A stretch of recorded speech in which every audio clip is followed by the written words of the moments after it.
Ladies and gentlemen, we're back at South by for ArabNet. I'm Nima. I want to welcome you guys to the RV. Judy and her son, the Bauer team. You know, David. I'm like got thousands of names in my head. Anyway, so Judy and David, the mother-son power team of entrepreneurs. Welcome. Tell us a little bit about who you are, what you're doing, and what brings you to South by.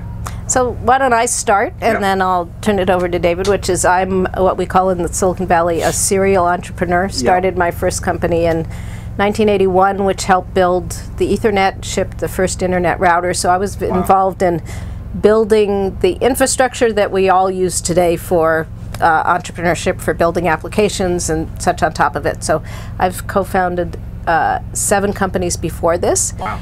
And also sit on the board Lucky of the number 8. Right. Sit on the board of the Walt Disney Company. I sat on the board of FedEx for a while.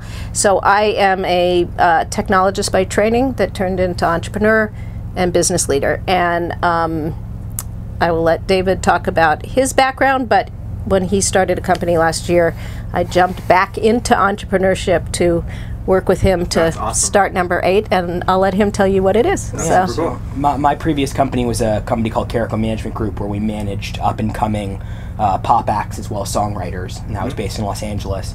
And I took my experience there after really surveying the landscape in music and saw how important touring was. And we really said that no one had really properly built an online interactive concert venue. So we wanted to build the best-in-breed online interactive concert venue, which was both a combination of interactive live streaming as well as sort of existing video-on-demand concert catalogs. And what we really wanted to do was make it feel like the things you could do when you were at a show, you could do online. So when you're at a show, you hang out with your friends and talk. You buy merchandise. You move your head around and see different angles. And so we've taken these things that exist in the real world and tried to pull them onto the online concert experience. And so that's really what we've done in building Event Live. It'll be at eventlive.com. Starting in the US and Canada, but slowly expanding internationally, and really focused on tackling the problem of getting bands that can only tour in certain jurisdictions or just don't have the time to tour everywhere to tour internationally. And just reaching a global audience and facilitating kind of exposure and getting people to know about bands that are maybe up and coming. So that's super cool.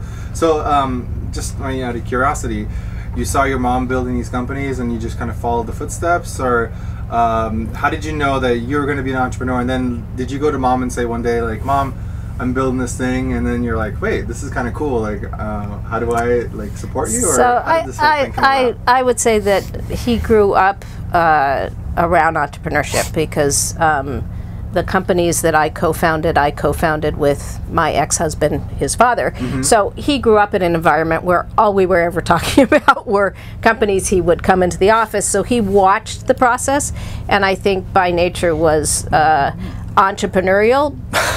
But ironically, I think that I said for many years I never want to start a tech startup, and that's really what originally drew me to music. I ended up going to USC and starting to manage musicians, and I said I can't do what they did. But what I quickly learned was that technology meant so much more than just networking solutions, and Ethernet technology, as it's rapidly becoming even more so, is entrenched in anything. And so I very much bit my words about not wanting to be a tech entrepreneur once I realized that my passions for entertainment and music and culture could be fused with that background. And actually, in his last year of school, as he was starting to think about what he wanted to do, I would say every other week he would call me up and say, Mom, what do you think about this idea? What do you think about this idea? What do you think? Because he was clearly with his friends, and we were kicking around things, or I would meet entrepreneurs that were looking for angel investments, and I would think, oh, is this something interesting for David? So in his last year of school, he was thinking about it. So it wasn't that, and then his other co-founders happened to be friends of his that he went to high school with, and so when they all started talking, I was pretty much involved in the discussions from the beginning, and then it was kind of natural for me to get involved in a more full way, because it's such a interesting and exciting area. Very cool. And so, where in the process are you? So, tell us a little bit. Yeah. So we're having our company launch event on Friday. If you guys are still here. Yeah, actually, Andrew and them told me, but I'm heading back on Wednesday. But too bad. Definitely love to check it out. So we'll be sort of launching the company as an idea, having a lot of the music industry business folks at the event, having some great bands play, and we'll be showcasing a demo of our product. It's fully working, but we'll be launching an open, invited beta around the April timeframe. And really in the summer months focusing on doing lots of live streaming and getting the word more out there. Very cool. Are you connected with Brian? Brian Zisk from Music Tech. Yes, we just sponsored. That's actually where she heard me Brian's speak. great. Awesome. Yeah, I just ran into him, but a good friend of mine, and it's funny because Brian was there when PITME was born at CES 2 years ago. We were roaming around, and you know, we this idea of PITME, you know, became, it was peace in the Middle East, and him and I were just talking, and so it's funny because he was there at the inception. So super good friend, and obviously totally connected to the music scene and this hybrid of technology and music. So very cool. And then launches on Friday here.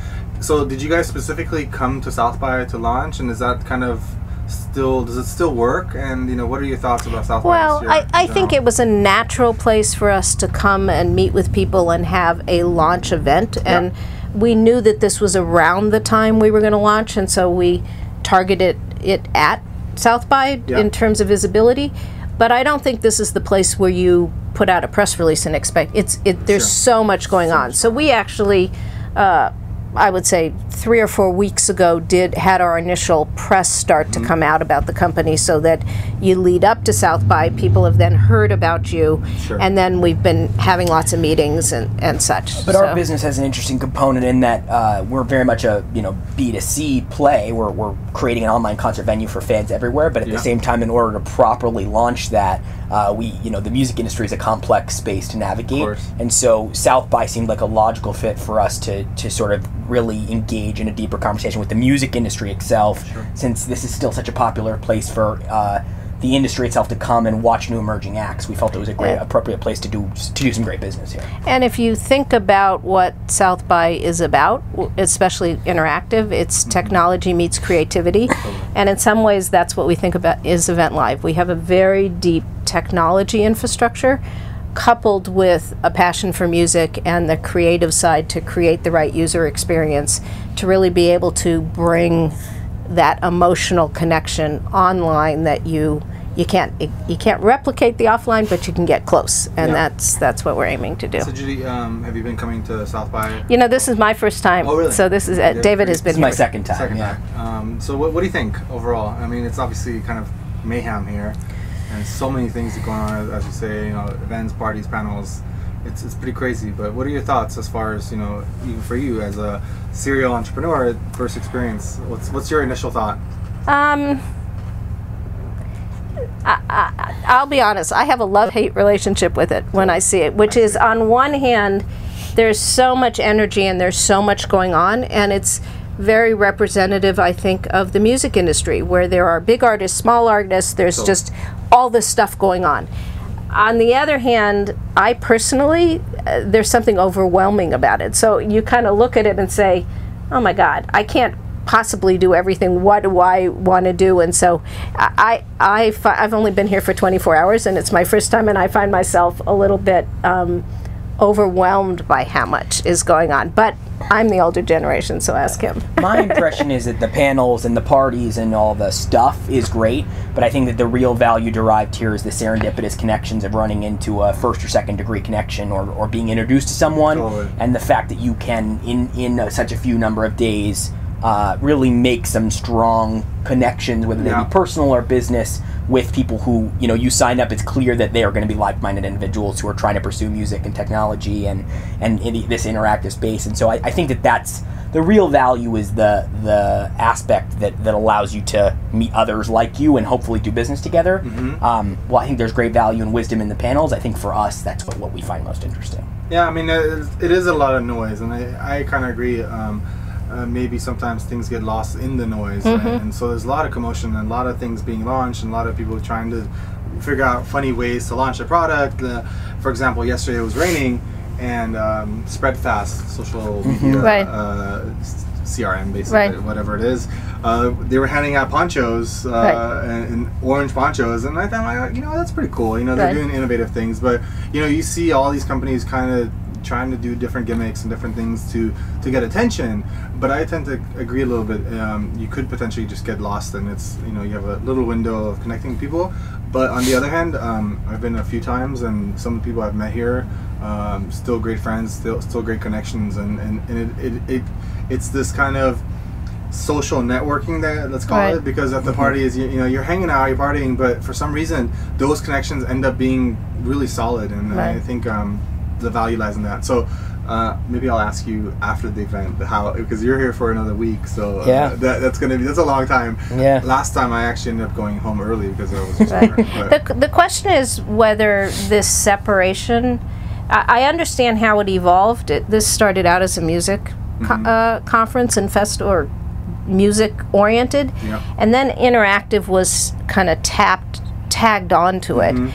I think we've gotten to a place in the music industry and in the interactive industry that you wonder whether those couldn't be put together, and instead of this being a 9-day, you make it a 4-day. Because I think for a lot of people who are interested in music and technology, you have to make a choice. Do you go to interactive but then you miss the music part? Do you go to the music part?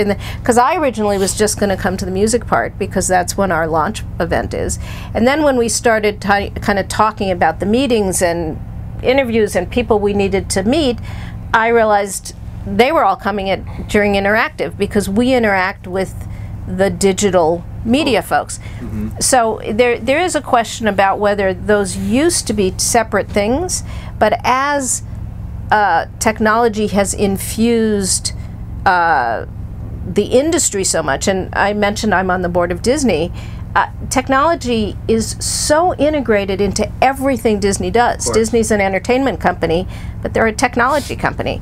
And there was a time when there was a separate technology group. It'll be interesting to see if over time there is an evolution in South by Southwest, or maybe it'll wants to hang on to its roots, because then music can't be just kind of pure music. But it'll be interesting to watch. It's funny because it's starting to meld together a little bit, but there still is a clear kind of separation. At least the people I talk to, like some people who come from music really have nothing to do with tech, and they just want to come for the bands and the shows. And so, but you know, for me, or for us, being connected to technology, and then also having this infusion of music is cool. So I agree. So, but this thing is evolving. It's gotten crazy. I mean, they're saying like 100,000 people here or something.